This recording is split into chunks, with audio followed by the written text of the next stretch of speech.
Keeping an eye on Live Radar because we want to get you those fastest updates. So on our Live Radar, this is going to update about every minute or so. So in our immediate area, the Missouri side, the Kansas side, we're currently dry, but you don't have to go too far to get into areas of thunderstorms here. I want to show you the two areas that we're watching for you right now. So we've got one area that's just off to the south and west of Garnett where there are some tornado warnings. Again, this is just outside of our area, but we are monitoring those storms as they are drifting towards the northeast. So this is one area that we're watching. Farther towards the northeast, we have another cluster of thunderstorms just west of Hiawatha. Those are making their way towards the northeast, so we're monitoring those storms as it could impact western parts of Brown County for you on the Kansas side. And now all of us, this is new, this is just in, we have a tornado watch, and this includes all the metro, all of our Kansas communities, all of northwestern Missouri.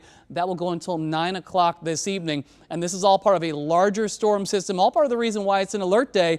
And Chief Meteorologist Brian Busby, you're looking at that bigger picture of the bigger system here that's causing our potential severe weather. And we've been talking about for a while giving you your first alert, which is why we issued an alert day many days ago, just to show you that we're going to have to worry about it not only today, but also through the weekend.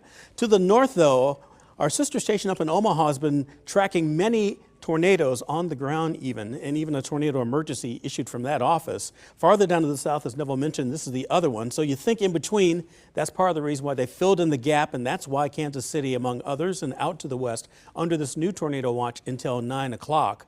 Things to keep in mind for this alert day: scattered severe thunderstorms. Not everybody's going to get it, but still, we have to keep our guard up through 9 o'clock. Hail number 1, tornado number 2, wind on the list as third.